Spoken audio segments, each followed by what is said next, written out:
Hi everyone, my name is Dominik Meißner and I will talk a bit about our paper titled PeQES, a platform for privacy-enhanced quantitative empirical studies.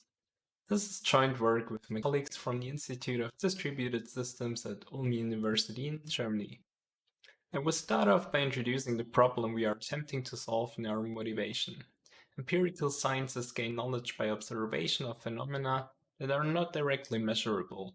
For instance, the field of psychology often relies on self-reports of study participants in form of questionnaires.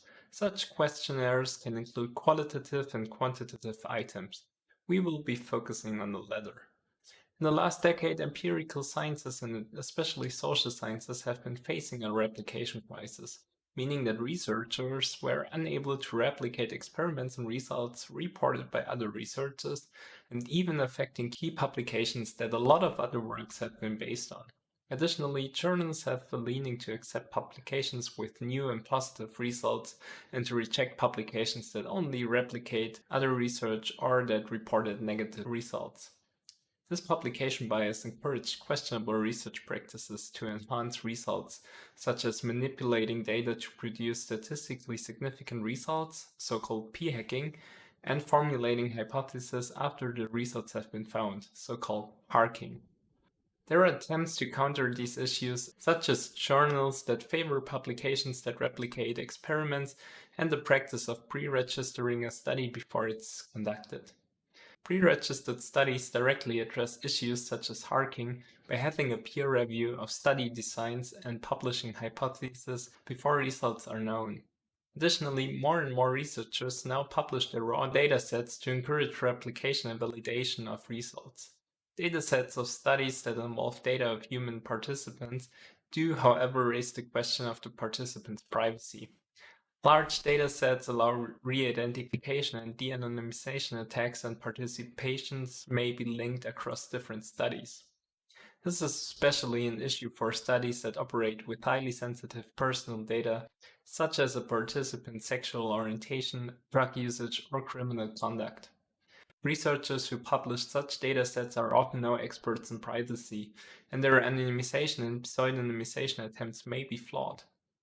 To summarize, we have an emerging privacy issue for empirical research studies, but we also have the increasing practice of pre-registered studies, leading to our idea to use this as a framework for technical privacy protection. Let's take a look at the workflow of conducting an empirical study that follows good scientific practice. A study begins with the formulation of hypotheses, which serve as a basis for a study design.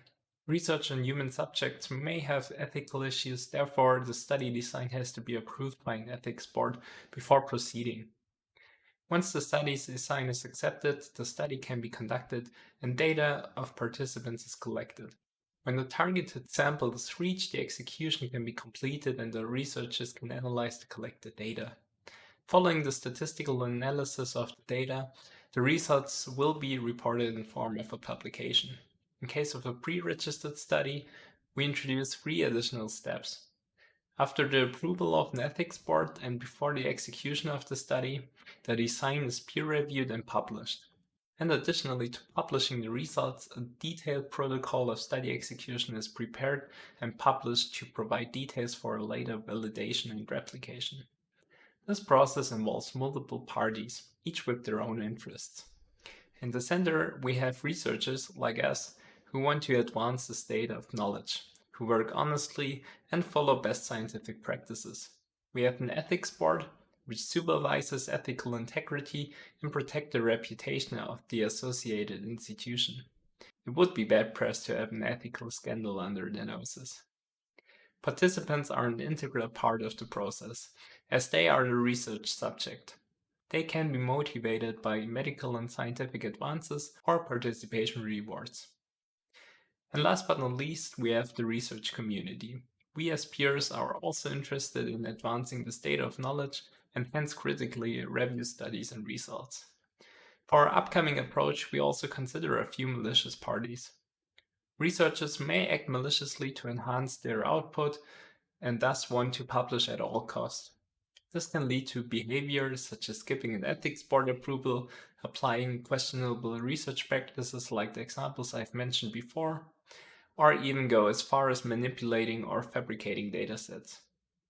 Participants can be dishonest when primarily interested in the participation rewards and hence answer untruthfully or simply follow a pattern when filling out the questionnaire. For example, always selecting the first answer option. Any of the previous parties or an external party may act as a data sniffer with the goal of accessing public datasets and de-anonymize, link, or re-identify participants. To tackle the various privacy issues existing in the process of empirical studies, we introduced PeQES, a workflow and platform for privacy-enhanced quantitative empirical studies. I will start off by explaining our privacy-enhanced study workflow that is based on the process of pre-registered studies. Let's assume we have a researcher. They already formulated hypotheses and devised a study design for these hypotheses. The next step for them is to hand this design to an ethics board for review. We streamline this process by introducing a standardized format for study designs. Until now, ethics boards only received a textual description of the study. With our PeQES workflow, the study design encompasses a textual description of the planned study, a machine-interpretable questionnaire description, and a predefined script for the statistical data analysis. This strengthens the position of an ethics board and allows it to review studies for privacy risks and scientific misconduct. If the design passes the review, the ethics board attests it and returns it to the researcher. They can now pre-register this attested study design and initiate the study execution. While the study is active, participants can participate in the study. Our process gives participants the option to validate that this study design has been reviewed and accepted by an ethics board before submitting their data. At this moment, it is already set what the participation data is used for. Once the targeted sample is reached, the data collection can be completed. This can happen either automatically based on the target sample size set in the study design, or manually when the researcher chooses to. Once the design is completed, the platform executes the data analysis exactly once, and the attested result data and the study protocol is returned to the researcher.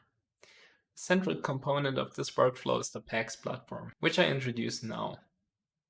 In general, our PeQES platform serves as a secure study platform and is responsible for the study execution, the data collection, and the statistical analysis.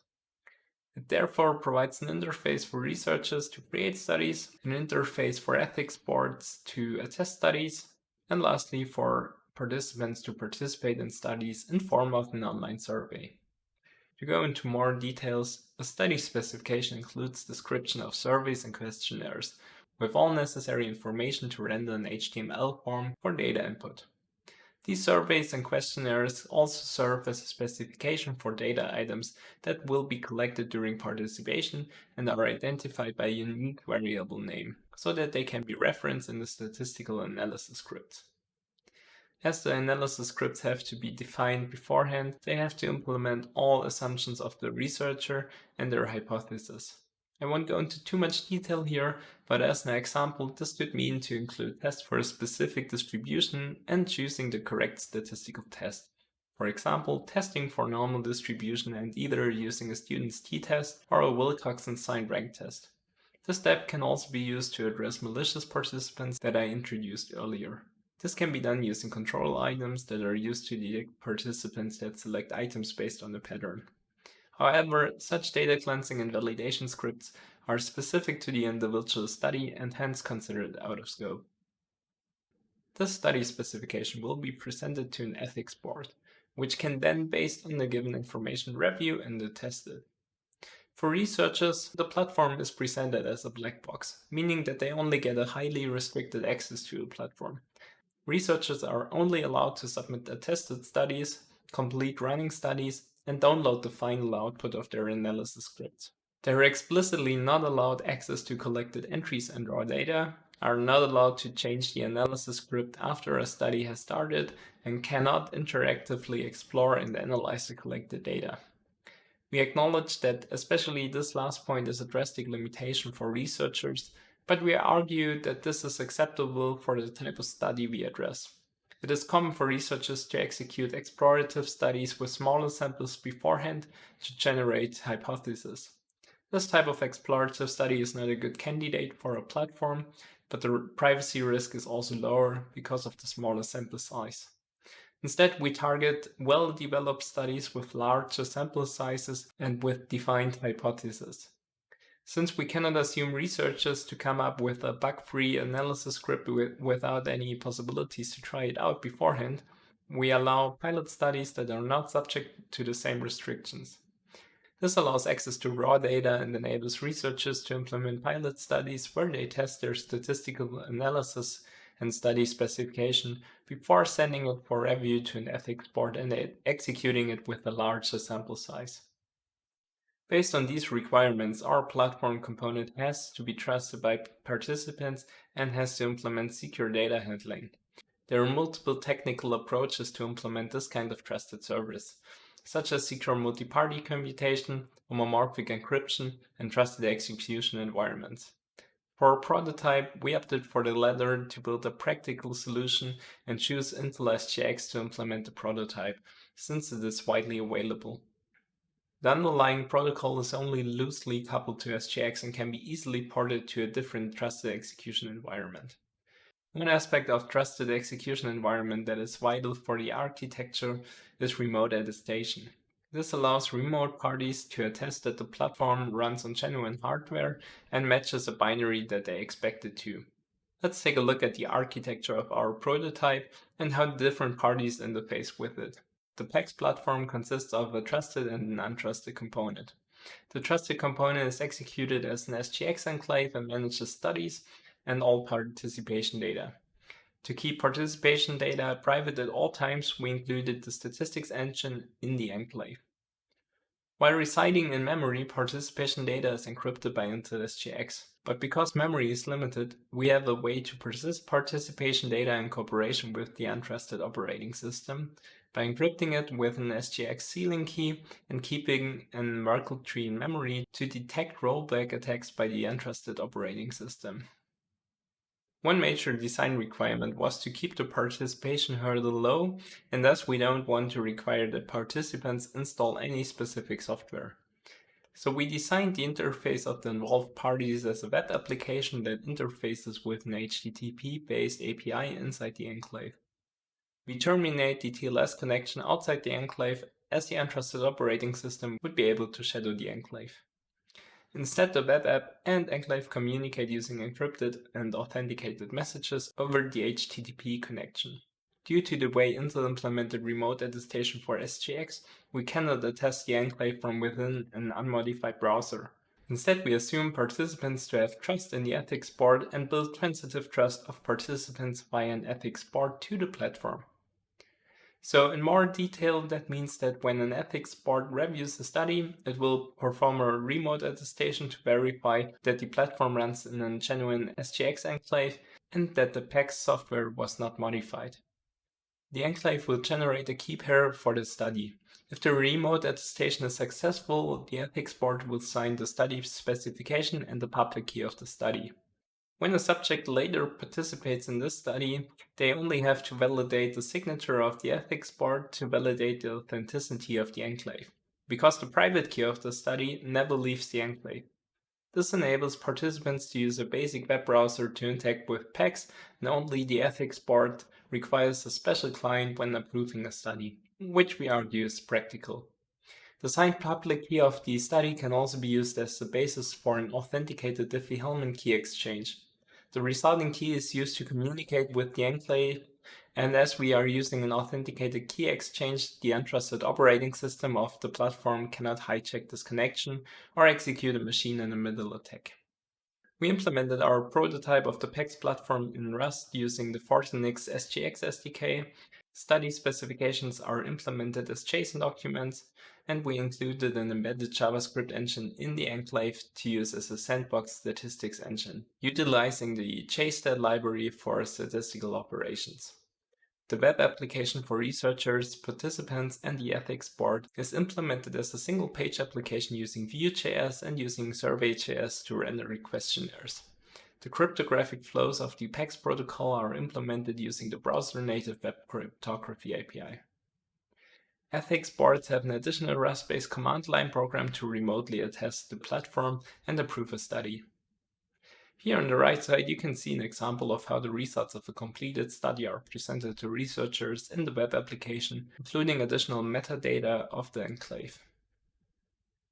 We evaluated the performance of our PeQES platform to assess its practicability.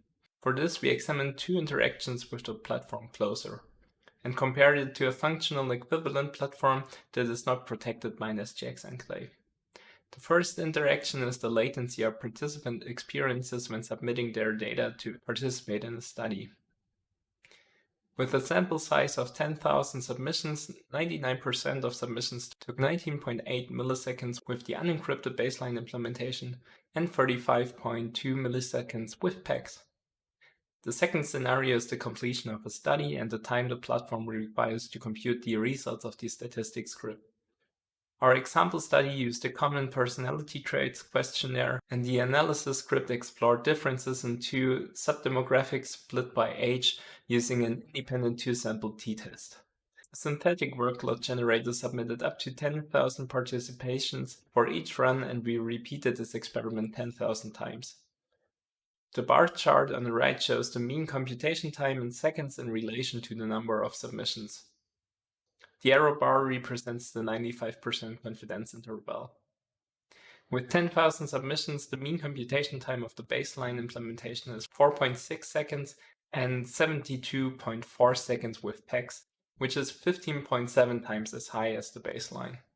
Although both experiments indicate a noticeable performance degradation when using our SGX-based implementation, the absolute values are still within reasonable limits. A server response time of less than 100 milliseconds for submitting data during a participation is very acceptable and wouldn't really be noticeable by participants. The considerable overhead during computation is still practical for a one-time computation. Even for larger sample sizes used in specific sociological studies, this overhead is negligible as the computation lacks strict timing requirements. Let me now summarize our key contributions.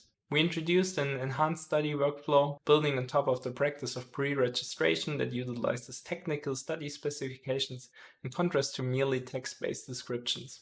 We presented PeQES as a secure system for conducting pre-registered studies while ensuring the confidentiality of participants' data, the integrity of the predefined study design, and statistical analysis procedures, and thus increasing the trust in studies and their corresponding results.